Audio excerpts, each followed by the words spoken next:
आज का जो हमारे पास टॉपिक है वो है थायरिस्टर्स। थायरिस्टर्स जो है हमारे पास जो फर्स्ट थायरिस्टर इन्वेंट हुआ था वो 1957 में इन्वेंट हुआ था एट बेल लैब्स, ठीक है।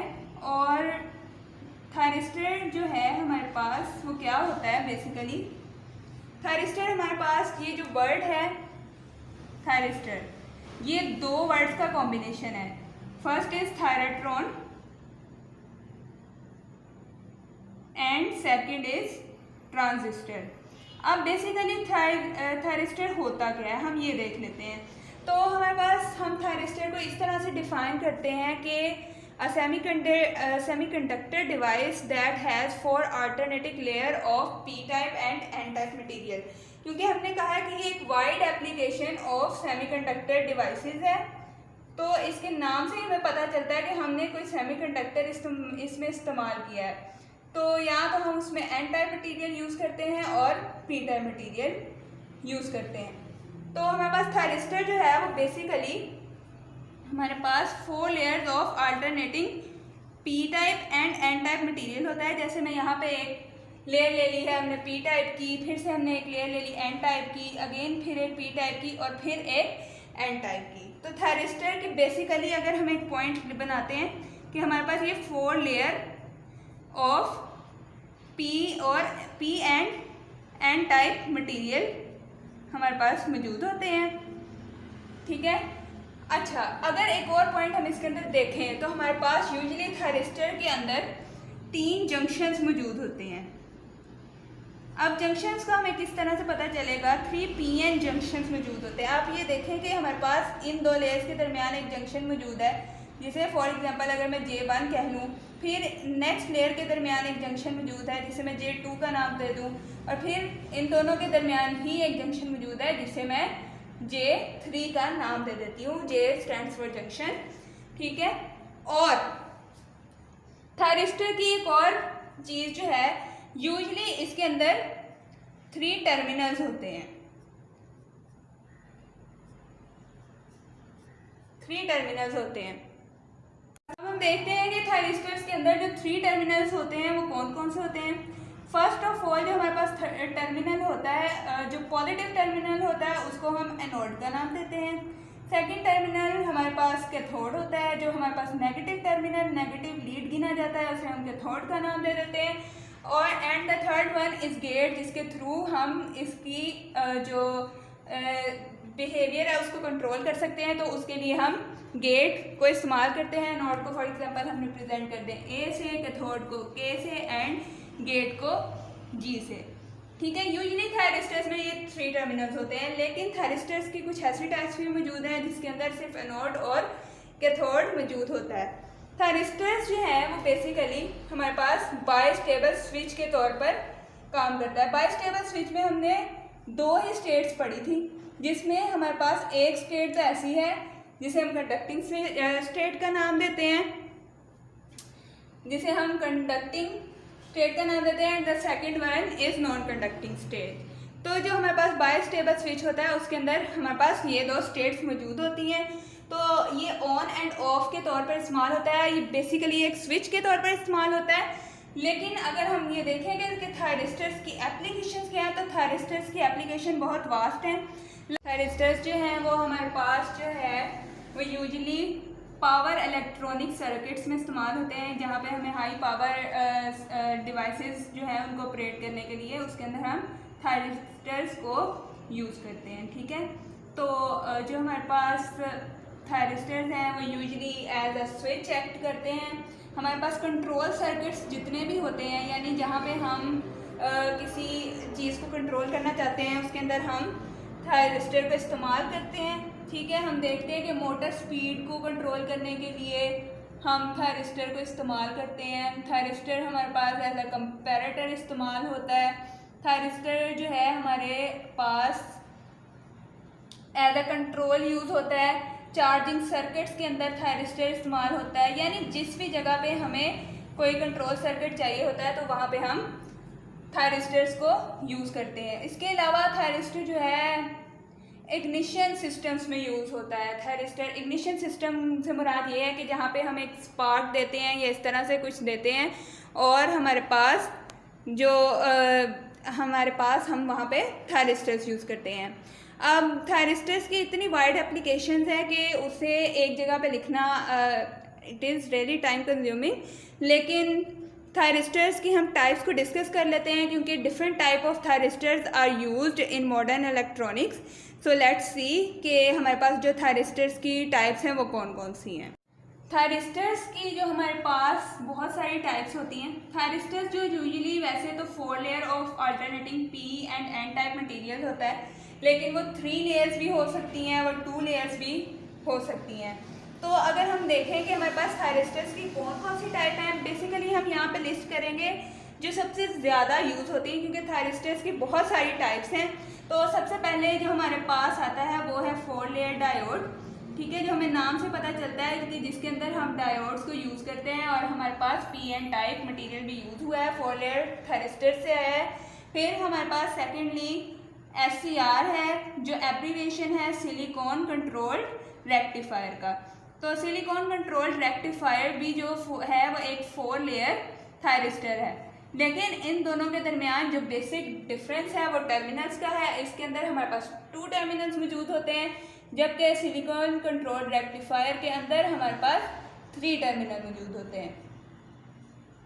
थर्ड वन जो हमारे पास है वो ट्राइएट है, जिसके नाम में हम ट्राई वर्ड पढ़ सकते हैं और हम ये बता सकते हैं कि इसके अंदर 3 layer of P N type material use होता है।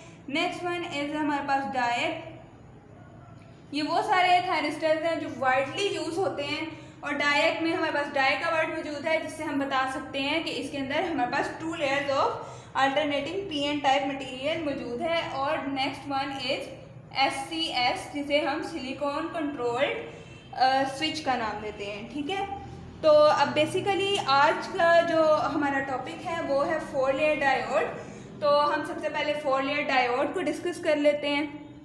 हाँ, और हम देखते हैं कि 4 लेयर डायोड की वर्किंग क्या है, 4 लेयर डायोड की डेफिनेशन क्या है, 4 लेयर डायोड के कैरेक्टरिस्टिक कर्व को नेक्स्ट हम देखेंगे और फिर हम देखेंगे कि 4 लेयर डायोड की एप्लीकेशंस क्या हैं। 4 layer diode is a type of thyristors और सबसे पहले आज हमने 4 लेयर डायोड को डिस्कस करना है। 4 लेयर डायोड को हम शोकले डायोड के नाम से भी जानते हैं, इसको हम शोकले डायोड भी कहते हैं, ठीक है। इसका अल्टरनेटिव नेम ये है। और 4 लेयर डायोड के लिए के अंदर जैसे कि नाम रिप्रेजेंट करता है, हमारे पास 4 layers of N type and P type material मौजूद है। जैसे कि हम इसको ड्रॉ कर सकते हैं, इसको इस तरह से ड्रॉ कर लेते हैं हम हमारे पास पी लेयर है, एन लेयर है, पी लेयर है और अगेन एन लेयर है। अब 4 लेयर डायोड में बेसिकली हमारे पास 2 टर्मिनल मौजूद होते हैं, one is anode and the other one is cathode, ठीक है। एनोड को हम ए से रिप्रेजेंट कर लेते हैं और कैथोड को हम के से रिप्रेजेंट कर लेते हैं। तो हमारे पास जो पॉजिटिव टर्मिनल है वो है एनोड और जो हमारे पास नेगेटिव टर्मिनल है यहाँ पे वो है कैथोड। इसके अंदर भी हमारे पास 3 जंक्शंस मौजूद हैं, J1, J2 एंड J3। अब 4 लेयर डायोड में जो जैसे कि हमने पढ़ा कि थायरिस्टर एक बाइस्टेबल स्विच है, इसी तरह से 4 लेयर डायोड भी एक बाइस्टेबल स्विच है जिसके अंदर हमारे पास 2 ऑपरेटिंग स्टेट्स मौजूद होती हैं और उसमें हम ये देखते हैं 4 लेयर डायोड में कि इसका इक्विवेलेंट सर्किट क्या है, इसका सिंबल क्या है और फिर हमें ये पता चलेगा कि ये बाइस्टेबल स्विच के तौर पर कैसे काम करता है। जंक्शंस को देखते हैं। ये हमारे पास फर्स्ट जंक्शन मौजूद है कि जो इसके कलेक्टर से लेकर इसकी बेस तक कनेक्ट हुआ है, इसको हम जंक्शन नंबर 1 का नेम दे देते हैं। इन दोनों के दरमियान एक और जंक्शन मौजूद है जिसे हम J2 का नाम दे देते हैं या J3 का नाम दे दें और इस तरह से इसका जो कलेक्टर है वो इसकी बेस के साथ कनेक्टेड है जिसे हम जंक्शन नंबर 3 का नाम दे देते हैं। अब ये वर्क कैसे करता है? अगर तो ये रिवर्स बाइस में है इट विल नॉट वर्क, लेकिन हमने पढ़ा है कि रिवर्स बाइस में हमारे पास जब कोई डायोड हमारे पास रिवर्स बाइसिंग में होता है तो हमारे पास उसके अंदर लीकेज करंट मौजूद होता है। अगर लीकेज करंट की वैल्यू इतनी है कि वो जो है इस बेस को ऑपरेटिंग बना सके। तो यहाँ से जो लीकेज करंट है वो Q2 की बेस में आता है। और यहाँ पे हम देखते हैं कि हमारे पास सैचुरेशन करंट देखा जाता है इस पूरे सर्किट में। अब सैचुरेशन करंट कैसे देखा जाता है, जब इसकी बेस में आता है और यहाँ से हम कैथोड के साथ इसको कनेक्ट कर चुके हैं, हमारे पास जो है वो कंडक्शन करंट भी मौजूद है और हमारे पास लीकेज करंट भी मौजूद है, यानी रिवर्स करंट भी मौजूद है। तो इस सिचुएशन को हम सैचुरेशन का नाम देते हैं। तो अब ये जो सारा सर्किट है इसमें हम देखते हैं कि हमारे पास जो फीडबैक यूज़ हुई है वो पॉजिटिव फीडबैक है। अब वो पॉजिटिव फीडबैक कैसे है कि जो हमारे पास Q2 के बेस करंट में कोई भी चेंज आएगा जो कि हमारे पास Q1 के कलेक्टर से आ रहा था, अब जो भी चेंज इसके अंदर आएगा उसके बाद जो, क्योंकि ये कैथोड से कनेक्टेड है, उसको एम्पलीफाई करके दोबारा Q1 में फेड किया जाएगा। तो जब सर्किट की जो हमारे पास आउटपुट है उसी को इनपुट के तौर पे यूज़ किया जाता है, तो उसको हम पॉजिटिव फीडबैक का नाम देते हैं। अब क्योंकि हमारे पास इस सर्किट के अंदर लीकेज करंट भी मौजूद है, हमारे पास इसके अंदर कंडक्शन करंट या फॉरवर्ड करंट भी मौजूद है, तो हम ये कह सकते हैं कि या तो ये सर्किट हमारे पास सैचुरेशन की स्टेट में काम करेगा या कट ऑफ रीजन में काम करेगा। ठीक है, तो ये पूरी वर्किंग थी कि ये सिर्फ इसी स्टेट में जो है वो कंडक्शन करेगा जब हमारे पास कंडक्शन करंट और लीकेज करंट दोनों मौजूद होंगे। और अब अगर हम यहाँ से देखते हैं कि हम ये एनोड की सप्लाई जो है वो कम करते हैं, हमारे पास रिवर्स जो लीकेज करंट है वो कम होता है, तो हमारे पास ये जो ट्रांजिस्टर है वो जो है वो वर्किंग नहीं करता, जिसकी वजह से कंडक्शन नहीं होती। अगर हम इसकी करैक्टरिस्टिक कर्व देखते हैं तो हमारे पास कुछ इस तरह की इसकी करैक्टरिस्टिक कर्व आती है। ठीक है, अगर हम यहाँ पे देखते हैं कि हमारे पास सबसे पहले जब हमने Q1 को देखा था तो हमारे पास रिवर्स लीकेज करंट मौजूद था, तो इसको हम रिवर्स लीकेज करंट के थ्रू जो है वो रिप्रेजेंट कर सकते हैं।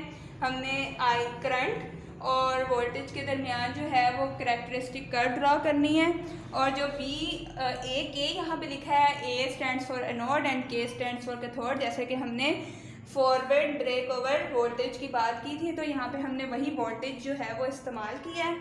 अब हम देखते हैं कि हमारे पास जो ये थायरिस्टर है वो ऑफ ही रहेगा, फॉरवर्ड ब्लॉकिंग रीजन में रहेगा।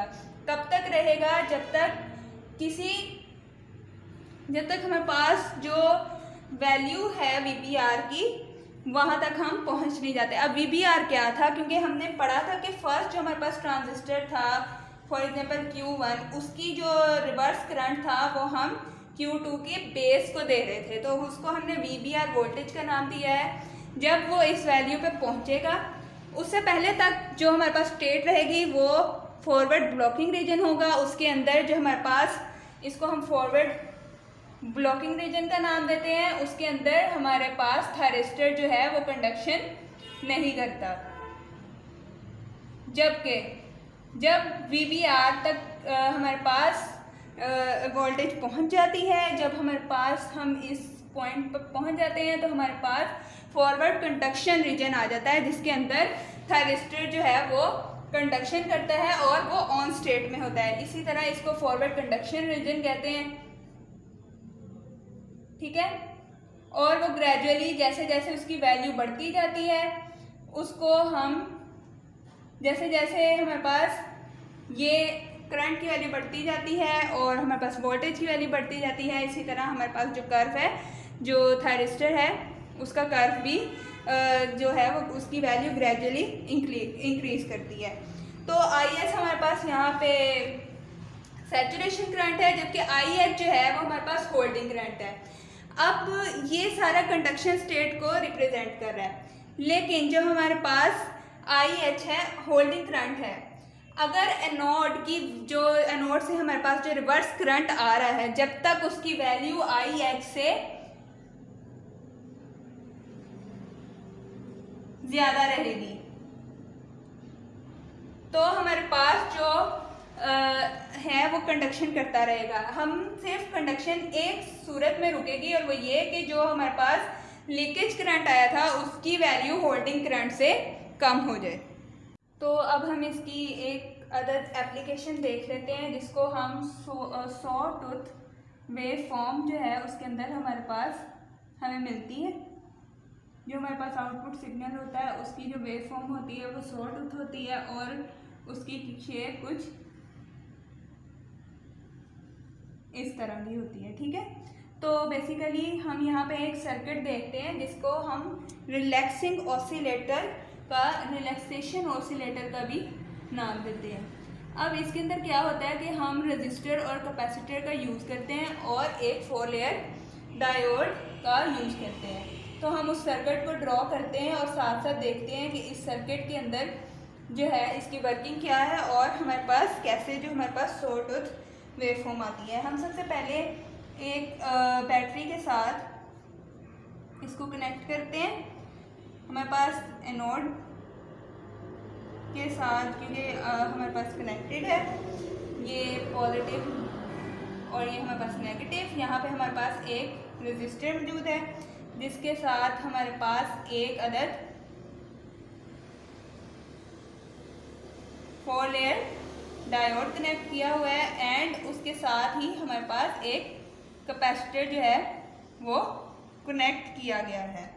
अब हमें पता है कि 4 लेयर डायोड कब काम करना स्टार्ट करेगा, जब 4 लेयर डायोड जो है 4 layer diode forward break over voltage तक पहुंच जाएगा। यानी एनोड से कैथोड के दरमियान जो वोल्टेज है हमने डिस्कस किया था फॉरवर्ड डायरेक्शन में एक स्पेसिफिक वैल्यू तक पहुंचेगा तो हम उसको फॉरवर्ड ब्रेक ओवर वोल्टेज कहेंगे और वहाँ पे हमारे पास 4 लेयर डायोड जो है वो काम करना स्टार्ट कर देगा। ठीक है, अब अगर हम यहाँ पे देखते हैं कि यहाँ पे कंडक्शन नहीं हो रही थी, जब तक कंडक्शन नहीं हो रही ये कैपेसिटर जो है वो चार्ज होता रहेगा थ्रू दिस रेजिस्टर। बट जब हमारे पास 4 लेयर डायोड एक्टिवेट हो गया है, फॉरवर्ड ब्रेक ओवर वोल्टेज हमारे पास आ गया है, तो उस दौरान जो हमारे पास कैपेसिटर है उसकी वैल्यू हमारे पास जो है तब तक वो चार्ज हो रहा है और जब ये कंडक्शन में आ गया है तो ये कैपेसिटर डिस्चार्ज होना शुरू कर देगा और वो तब तक डिस्चार्ज होता रहेगा जब तक ये 4 लेयर डायोड जो है ये होल्डिंग करंट से नीचे करंट की वैल्यू नहीं चली जाती। मतलब जो हमारे पास आईसी यानी कैपेसिटर से जो डिस्चार्ज होने वाला करंट है उसकी वैल्यू IH से जब तक कम नहीं हो जाती, ठीक है, तब तक वो कंडक्शन में रहेगा। अदरवाइज वो कंडक्शन में जो है वो नॉन कंडक्टिंग स्टेट में चला जाएगा और जब नॉन कंडक्टिंग स्टेट में चला जाएगा तो दोबारा जो कैपेसिटर है वो हमारे पास जो है वो चार्ज होने लगेगा और इस तरह से हमारे पास एक ऑसिलेशन